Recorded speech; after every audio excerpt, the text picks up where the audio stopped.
Friends, welcome back to Kannan Samayal. எல்லோரும் எப்படி இருக்கீங்க? நல்லா இருக்கீங்களா? இன்றைக்கி நம்ம ராகியில் சிமிலி உருண்டை செய்ய போகிறோம். ரொம்ப சத்தான, உடம்புக்கு வலிமை தரக்கூடிய இந்த சிமிலி உருண்டையை எப்படி செய்யலாம் வாங்க பார்க்கலாம். ராகிலையும் சரி, அந்த வேர்க்கடலையும் சரி, நோய் எதிர்ப்பு சக்திக்கு ரொம்ப ரொம்ப ரொம்ப நல்லது. எள்ளு பார்த்திங்கன்னா உடல் வலிமைக்கு ரொம்ப ரொம்ப நல்லது. இப்போ நான் 200 கிராம் அளவுக்கு வெல்லம், 50 கிராம் அளவுக்கு வேர்க்கடலை, வாசனைக்காக 3 ஏலக்காவை எடுத்து வச்சுருக்கேன். ஆப்ஷனல் தான் அது, உங்களுக்கு ஏலக்காய் பிடிக்குன்னா ஆட் பண்ணிக்கோங்க. நான் 100 கிராம் அளவுக்கு எள்ளையும் எடுத்து வச்சுருக்கேங்க. எடுத்து வச்சுட்டு நான் 400 கிராம் அளவுக்கு கேழ்வரகு மாவு எடுத்து வச்சுருக்கேன். உங்களுக்கு ஸ்வீட் எந்த அளவுக்கு வேணுமோ அந்த அளவுக்கு கொஞ்சம் எக்ஸ்ட்ரா இருந்தாலும் எக்ஸ்ட்ரா ஆட் பண்ணிக்கோங்க. நான் ஒரு பவுலில் ட்ரான்ஸ்ஃபர் பண்ணிக்கிட்டேன். இப்போ கொஞ்சமாக ஒரு சிட்டிகை அளவுக்கு உப்பு ஆட் பண்ணி, அதாவது 1/4 ஸ்பூன் அளவுக்கு உப்பு ஆட் பண்ணியிருக்கேன். உப்பு ஆட் பண்ணிவிட்டு நல்லா மிக்ஸ் பண்ணிவிட்டு தண்ணி ஊற்றி நம்ம பிசைஞ்சு எடுத்துக்கலாம்.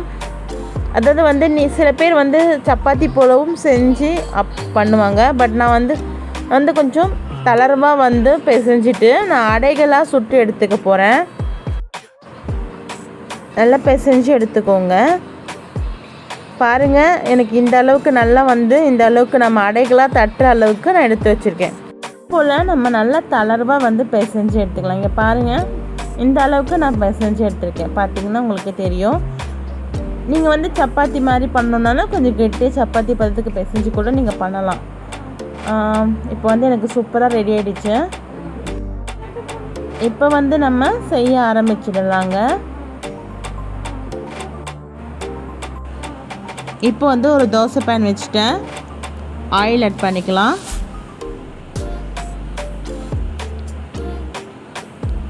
ஆயில் ஆட் பண்ணியாச்சு. இப்போ நான் எடுத்து வச்சுருக்க மாவை தட்டி எடுத்துக்க போகிறேன்.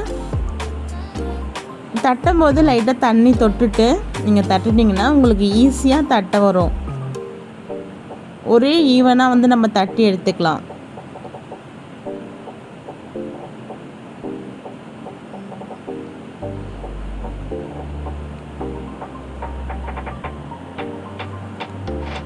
இது வேகட்டுங்க.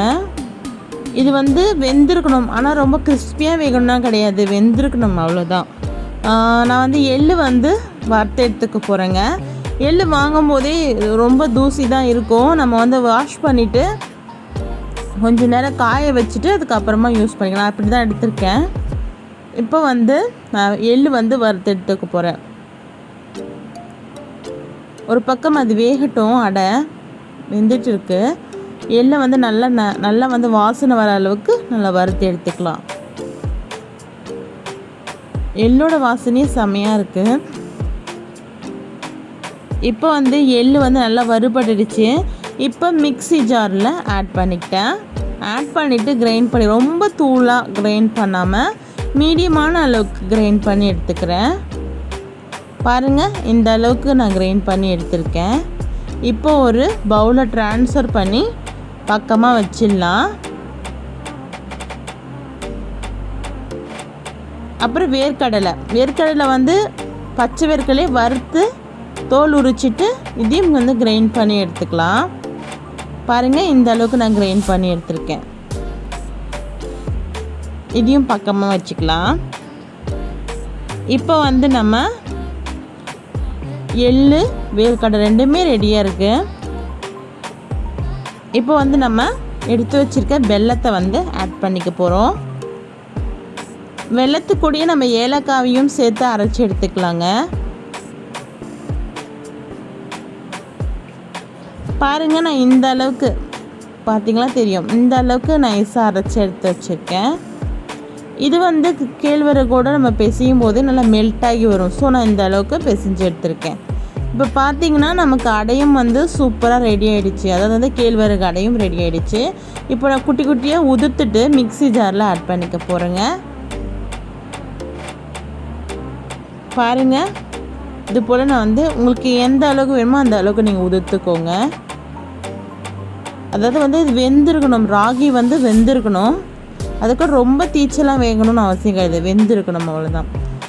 பார்த்திங்கன்னா இப்போது நான் மிக்ஸி ஜாரில் ஆட் பண்ணி, உங்கள்கிட்ட பெரிய சைஸ் மிக்ஸி ஜார் இருந்துச்சுன்னா கூட மொத்தமாக கூட நம்ம ஆட் பண்ணிக்கலாம். நான் சின்னதாக இருக்கிறதுனால 1/1 தான் நான் ஆட் பண்ணியிருக்கேன். இப்போ வந்து இது போல் நம்ம கிரைண்ட் பண்ணி எடுத்துகிட்டு அதே ஒரு பவுலில் வந்து ட்ரான்ஸ்ஃபர் பண்ணியாச்சு. நமக்கு சூப்பராக ரெடி ஆகிடுச்சு. இப்போ வந்து எடுத்து வச்சுருக்க வெல்லத்தை ஆட் பண்ணிக்கலாம். நான் வெல்லம் கூட ஏலக்காய் போட்டிருக்கேன். ஏலக்காய் விருப்பம் இருந்தால் ஏலக்காய் போட்டுக்கோங்க. ஏலக்காய் போட்டால் ரொம்ப டேஸ்ட்டாக இருக்கும். இப்போ வந்து நான் வந்து எடுத்து வச்சுருக்க வெல்லத்தையும் எள்ளையும் வேர்க்கடலை தூளையும் ஆட் பண்ணியாச்சு.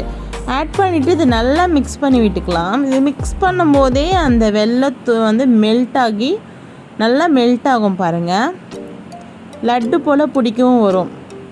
உங்களுக்கு விருப்பம் இருந்தால் நீங்கள் நெய் ஆட் பண்ணிக்கலாம். நான் நெய் எதுவும் ஆட் பண்ணலை. நம்ம நல்லா பிசையும் போதே நல்லா அழுத்தின மாதிரி பிசைஞ்சாலே நமக்கு வந்து அந்த வெல்லம் வந்து நல்லா மெல்ட் ஆகி நம்ம லட்டு போல் ஷேப் நமக்கு வரும்.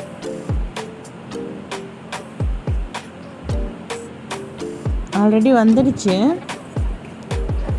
பாருங்கள், நல்லா சூப்பராக வந்திருக்குல்ல. இப்போ வந்து நம்ம இது போல் பிடிச்சி எடுத்து வச்சுக்கலாம்.